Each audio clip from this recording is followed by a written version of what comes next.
Hi, Avram here with another titillating episode of Beard and Loathing, where today we're going to talk about the heady subject of watch magnetization. Now, this is something that's occupied quite a bit of my thoughts recently, and fear not, if you're like me and you're obsessive about your watches, there's an easy way to get peace of mind and to know that if your watch does become magnetized, you have a simple recourse. But first, let's talk about what is watch magnetization. Well, when the spring in a watch becomes magnetized, it magnetically can contract or expand, leading it to either lose or gain a significant amount of time. So a Rolex watch like this Submariner date from 2025 will keep time to a COSC standard of -2 + 2 seconds per day. So it's an extremely accurate timepiece. If it starts adding 60 seconds a day or even 10, chances are you should look to watch magnetization as a probable cause.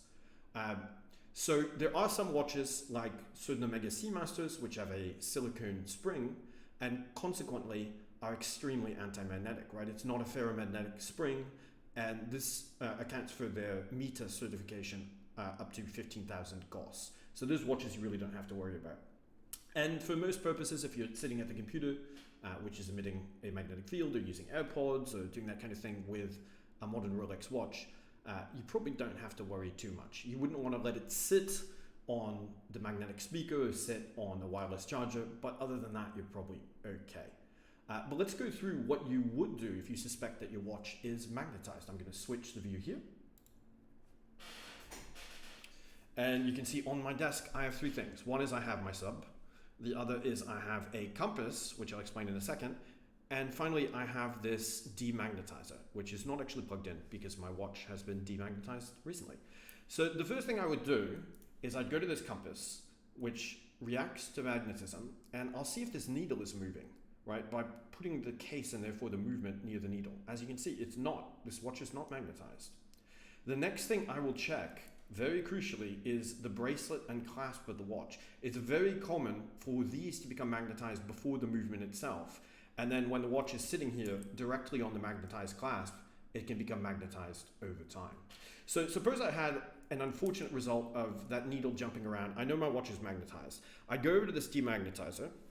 I would hover slightly over, I wouldn't rest it directly on, but slightly over this magnetic point here. I'd activate and I'd move it out about 30 centimeters up, slowly moving out of this generated magnetic field. And then I'd do the same for the clasp, right? Or any other area where I detected magnetization, press the button, move slowly about 30 centimeters up out of the magnetic field, right? You don't want to leave this watch in the magnetic field for too long. You don't want to leave it sitting here because if you were to do that, you'd actually magnetize the watch, right? And it's really as simple as that. So hopefully this gives a little bit of peace of mind to people who are worried about watch magnetization. I'm someone who gets very obsessive about watches, and this kind of thing could literally keep me up at night.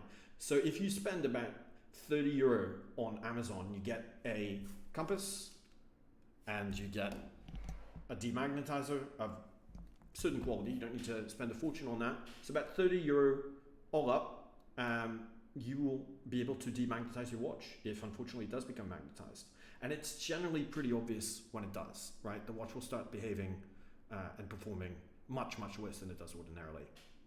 So thank you, and we'll see you next time.